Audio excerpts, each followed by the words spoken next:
क्या आप कभी ऐसा महसूस करते हैं कि दूसरों की बातें आपके मन को चोट पहुंचा देती हैं? या फिर किसी के गुस्से का बोझ आप अपने दिल पर उठा लेते हैं? आज की कहानी आपके दिल और दिमाग को सुकून देगी।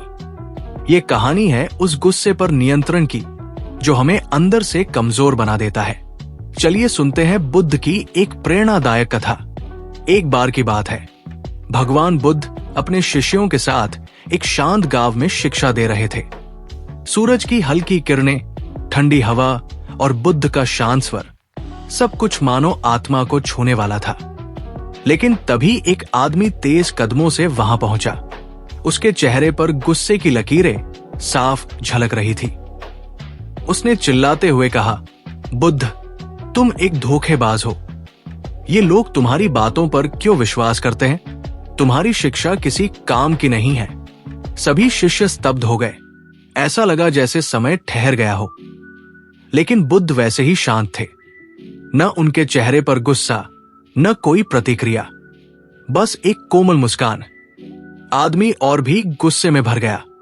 उसने और जोर से चिल्लाते हुए कहा, तुम चुप क्यों हो? क्या तुम खुद को मुझसे बेहतर समझते हो? जवाब क्यों नहीं देते? बुद्ध ने धीरे धीरे अपनी आंखें उठाई और शांत स्वर में बोले, भाई, मुझे एक बात बताओ।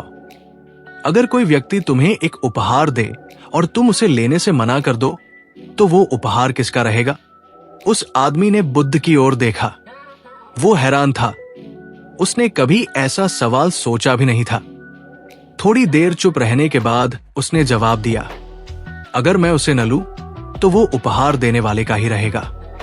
बुद्ध मुस्कुराए और फिर बोले, बिल्कुल सही। ठीक वैसे ही, अगर मैं तुम्हारे गुस्से और अपशब्दों को स्वीकार न करूं, तो वे मेरे नहीं हो सकते। वे तुम्हारे ही रहेंगे। ये सुनकर वो आदमी शांत हो गया। उसके गुस्से का ज्वालामुखी जैसे बुझ गया। उसने महसूस किया कि उसका क्रोध और उसकी बातें सिर्फ उसे ही जला रही थी।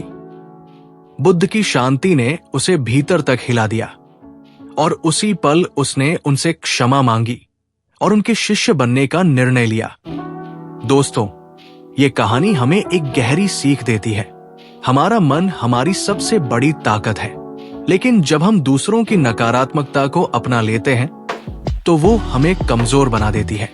अपने मन को नियंत्रित करें, क्योंकि शांति बाहर से नहीं, हमारे भीतर से आती है। तो अगली बार जब कोई आपको गुस्सा दिलाने की कोशिश करे, तो बस मुस्कुराइए और सोचिए, क्या मैं इस उपहार को स्वीकार करना चाहता हूं? याद रखें, आपका मन आपकी सबसे बड़ी शक्ति है। इसे दूसरों की नकारात्मकता से बचाकर रखें। धन्यवाद।